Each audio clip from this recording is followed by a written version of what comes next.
எல்லாருக்கும் வணக்கங்க. எல்லாரும் நல்லா இருக்கீங்களா? இன்றைக்கி நம்ம கண்ணம்மா சுலகில் என்ன வீடியோ பார்க்க போகிறோம்னா, உடல் சூடு மற்றும் சிறுநீர் கோளாறுகள் சரியாக ஆவாரம்பூ ஊறுகாய் தான் இன்றைக்கி நம்ம செய்ய போகிறோம். எப்பயும் ஒரே மாதிரி செஞ்சு சாப்பிடாம இந்த மாதிரி கொஞ்சம் வித்தியாசமாக செஞ்சு சாப்பிட்டு பாருங்கள். அருமையாக அட்டகாசமாக இருக்கும்.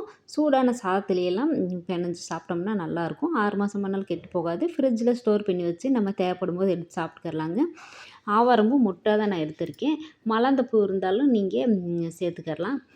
இஞ்சி பூண்டு இஞ்சி கொஞ்சம் பூண்டு கொஞ்சம் நமக்கு தேவையான அளவு எடுத்துக்கலாங்க. இப்போ ஆவாரம்பூவை நல்லா சுத்தமாக கழுவிட்டு ஒரு துணி காட்டன் துணியில் போட்டு நல்லா ஃபேன் காற்றுல நல்லா உணர விட்டு ஈரமே இல்லாத அளவுக்கு நம்ம எடுத்து வச்சுக்கிறணும். ஈரப்பசி இருக்கக்கூடாதுங்க. இப்போ வெந்தயம் கடுகு ஒரு ஸ்பூன் சேர்த்து நம்ம வறுத்து அதை மிக்ஸி ஜாரில் அரைச்சி வச்சுக்கிறலாம். இந்த பவுட்ரு தான் மெயினாக ஊறுகாவுக்கு டேஸ்ட் கொடுக்குறதேவும் ஊறுகாவும் கெட்டு போகாது, நல்லாயிருக்கும். இப்போ எண்ணெய் நல்லெண்ணெய் தான் ஊற்றணும் இந்த ஊறுகாவுக்கு, அதுதான் நல்லாயிருக்கும். எண்ணெய் கொஞ்சம் தாராளமாகவே ஊற்றினாதாங்க ஊறுகாய் வந்து கெட்டு போகாது, டேஸ்ட்டும் கொடுக்கும்.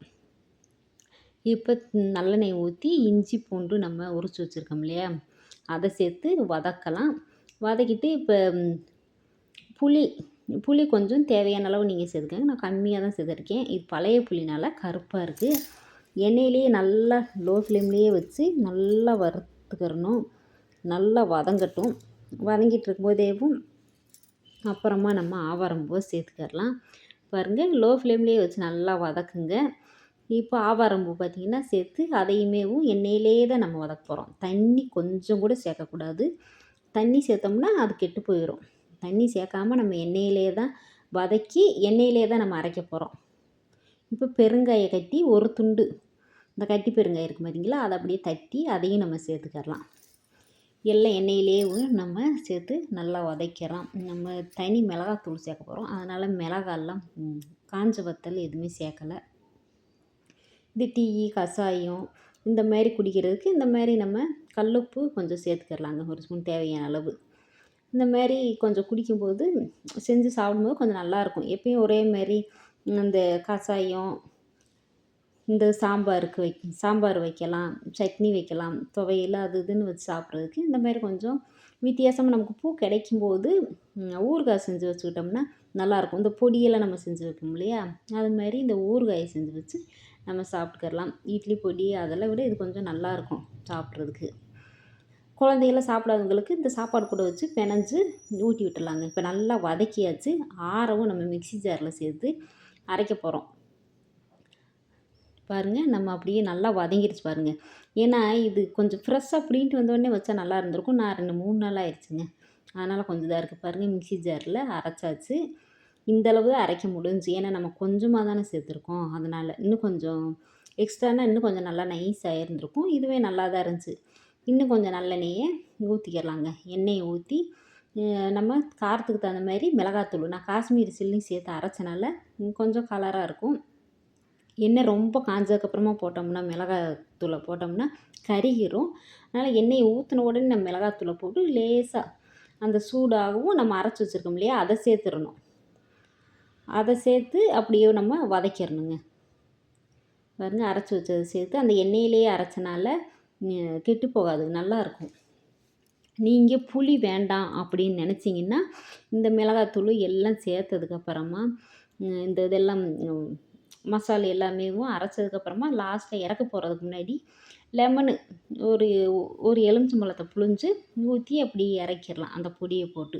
அந்த மாதிரி செஞ்சோம்னா அது ஒரு டேஸ்ட் கிடைக்கும், இது ஒரு டேஸ்ட் கிடைக்கும். நல்லா பாருங்கள், நல்லா அப்படியேவும் நல்லா வதக்குனோம்னா கலர்ஃபுல்லாக இருக்குது பாருங்கள் பார்க்கும்போதேவும். இன்னும் என்ன உங்களுக்கு தாராளமாக வேணும்னா நீங்கள் ஊற்றிக்கிங்க. நான் கொஞ்சம் கம்மியாக தான் சேர்த்தேன். போதும், நம்ம ஃப்ரிட்ஜில் தானே வச்சு சாப்பிட போகிறோம், இந்த இதுலேயே பிணைஞ்சு சாப்பிட்டுக்கலாம் அப்படின்னு.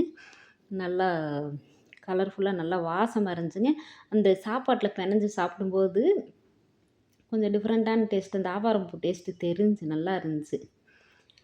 குழந்தைகளுக்கெல்லாம் பார்த்திங்கன்னா அந்த ஆவாரம்பூ ஊறுகாய் இருக்குது பார்த்தீங்களா, அதை வச்சு பெரட்டி சூடான சாதத்தில் லைட்டாக வச்சு பிணைஞ்சு விட்டாலே போதும். நல்லா இருக்குது பாருங்கள்.